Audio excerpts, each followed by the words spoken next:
एक घना और खूबसूरत जंगल था जहाँ सारे पक्षी हिल मिल कर रहते थे। लेकिन इस बार मॉनसून ने कुछ ऐसा रूप दिखाया कि सब सहम गए। कई दिनों से मूसलाधार बारिश हो रही थी, जमीन डूब चुकी थी और अब पानी पेड़ों के घोंसलों तक पहुँचने लगा था। अरे भाई मिट्ठू, ऊपर देखो, पानी तो हमारे घोंसलों को छूने वाला है। अब हमारे अंडे और बच्चे कैसे बचेंगे? ओह, तुम ठीक कह रहे हो कालू। मेरी तोती तो बच्चों को लेकर सुबह से रो रही है। पेड़ की टहनियाँ भी कमजोर हो रही हैं। मिट्ठू जी, कुछ कीजिए। अगर ये पेड़ गिर गया तो हम सब बेघर हो जाएंगे। हमारी सालों की मेहनत पानी में बह जाएगी। मैंने तो तिनका तिनका जोड़कर इतना सुंदर घोंसला बनाया था, पर इस तेज धार के आगे तो सब बिखर रहा है। कोई हमारी मदद करो। उसी पेड़ की सबसे निचली डाल पर रानो चिड़िया बैठी थी। वो स्वभाव से बहुत शांत, समझदार और हमेशा दूसरों की मदद करने वाली थी। जमीन पर रहने वाला उसका दोस्त चीकू चूहा भी बार के डर से पेड़ पर चढ़ आया था। रानो दीदी, नीचे तो पैर रखने की भी जगह नहीं बची। पूरा जंगल समंदर बन गया है। हम सब आज डूब जाएंगे क्या? घबराओ मत चीकू, जब तक हिम्मत है तब तक कोई ना कोई रास्ता जरूर निकलेगा। तुम सब यही रुको, मैं ऊपर जाकर देखती हूँ कि बारिश का जोर तहातम है। रानो चिड़िया ने अपने छोटे छोटे पंख फैलाए और तेज बारिश के बीच ऊपर की ओर उड़ने लगी। काले और घने बादल इतने नीचे आ गए थे कि मानो पेड़ की चोटी को छू रहे हों। तभी रानो को बादलों के बीच एक अनोखी चमक दिखाई दी। वो और नजदीक गई तो उसकी आंखें फटी की फटी रह गईं। वहाँ एक सुंदर बादल परी बैठी रो रही थी। प्रणाम परी जी, आप इस तूफान में यहाँ अकेली क्यों रो रही हैं? और आपके हाथ में ये चमकीली छड़ी कैसी है? ओह नन्ही चिड़िया, मैं बादलों की परी हूँ। नीचे जंगल का ये हाल देखकर मेरा दिल रो रहा है। मैं इस बारिश को रोकना चाहती हूँ, लेकिन दुष्ट तूफानी हवाओं ने मेरी जादुई छड़ी की शक्ति को बांध दिया है। मैं बेबस हूँ। परी जी, हमारे घर डूब रहे हैं। मेरे दोस्त, छोटे छोटे बच्चे सब मुसीबत में हैं। क्या इस छड़ी से किसी भी तरह हमारी जान नहीं बच सकती? कृपया कुछ कीजिए। सुनो रानो, तुम्हारी निस्वार्थ भावना देखकर मैं तुम्हें ये जादुई छड़ी सौंपती हूँ। इसकी मदद से तुम इन नीचे झुकते बादलों को छू सकती हो। ये बादल आम बादल नहीं हैं, ये जादुई हैं। इनसे तुम जो चाहो बना सकती हो। जादुई बादल? क्या मैं इनसे अपने दोस्तों के लिए नया घर बना सकती हूँ? हाँ, जब तुम इस छड़ी से बादलों को छुओगी तो वे रुई की तरह नर्म और वाटरप्रूफ हो जाएंगे। जाओ रानो, अपने जंगल को बचाओ। रानो छड़ी लेकर तुरंत नीचे आई। उसने सूखी लकड़ियाँ इकट्ठा करने के बजाय सीधे बादलों की तरफ उड़ान भरी। उसने अपनी जादुई छड़ी से एक बड़े काले बादल को छुआ। अरे वाह, मुझे किसने छुआ? मुझे तो बहुत गुदगुदी हो रही है। नन्ही चिड़िया, तुम्हें मुझसे क्या चाहिए? बादल भैया, मुझे आपके शरीर का एक छोटा सा टुकड़ा चाहिए। मुझे अपने दोस्तों को डूबने से बचाना है। तुम्हारी सोच बहुत सुंदर है रानो। ये लो, मेरा सबसे नर्म और मजबूत हिस्सा ले जाओ। रानो ने छड़ी घुमाई और बादल का एक बड़ा सा टुकड़ा टूटकर उसके हाथ में आ गया। वो दिखने में सफेद रुई जैसा था, लेकिन छूने में बहुत मजबूत और पूरी तरह सूखा था। रानो ने उस बादल के टुकड़ों को आपस में बुनना शुरू ही किया था कि अचानक आसमान में एक भयानक गड़गड़ाहट हुई। वहाँ घमंडी और खड़ूस काला बादल अपनी बिजली करकाते हुए आ धमका। ए छोटी चिड़िया, तेरी इतनी हिम्मत? इस आसमान में सिर्फ मेरा राज चलता है। तू मेरे इलाके से बादलों के टुकड़े चुरा कर क्या कर रही है? चल, इन्हें वापस रख। मैं इन्हें चुरा नहीं रही हूँ खड़ूस बादल भैया।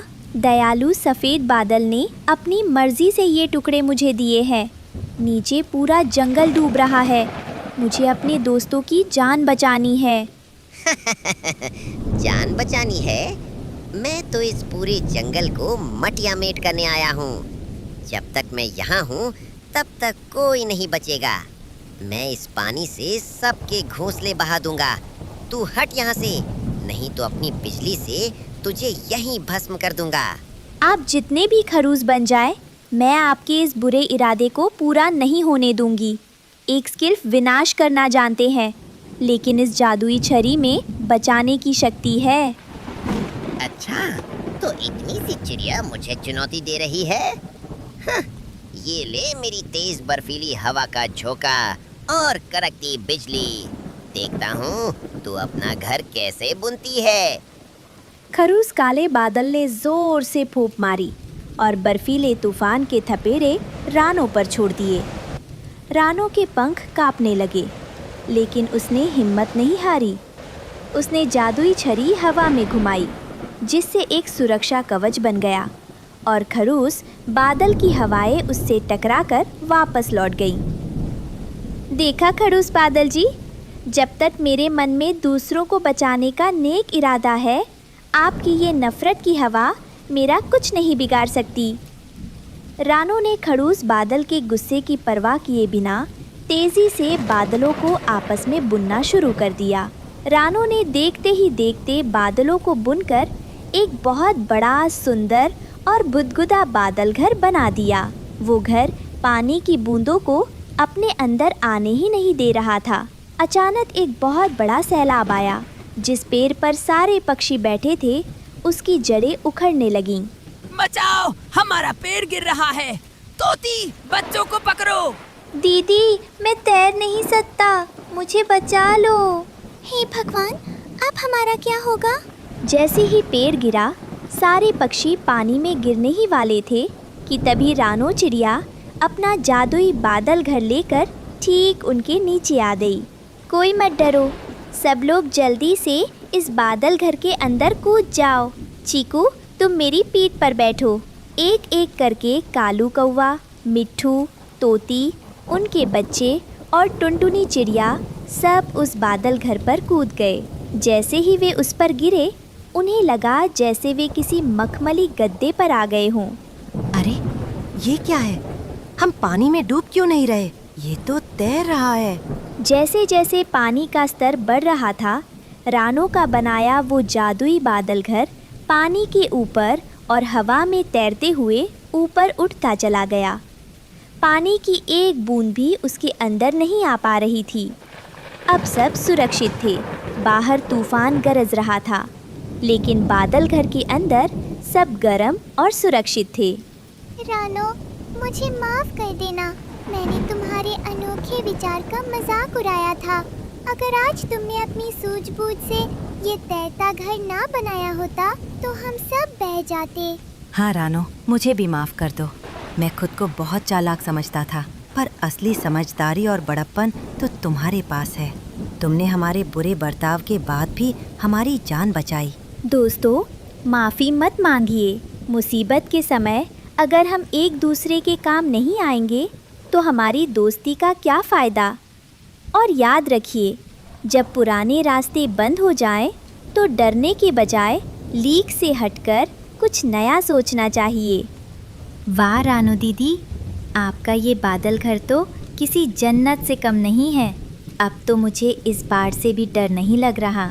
सारे पक्षी रानो की दयालुता और उसकी रचनात्मक सोच की तारीफ करने लगे। उस दिन सबने सीखा कि कठिन समय में हिम्मत न हारना और दूसरों की भलाई के लिए सोचना ही सबसे बड़ी ताकत है। बादलों के उस तैरते घर में अब पूरा पक्षी परिवार सुरक्षित था और नीचे बहता पानी भी उनका कुछ नहीं बिगाड़ पा रहा था।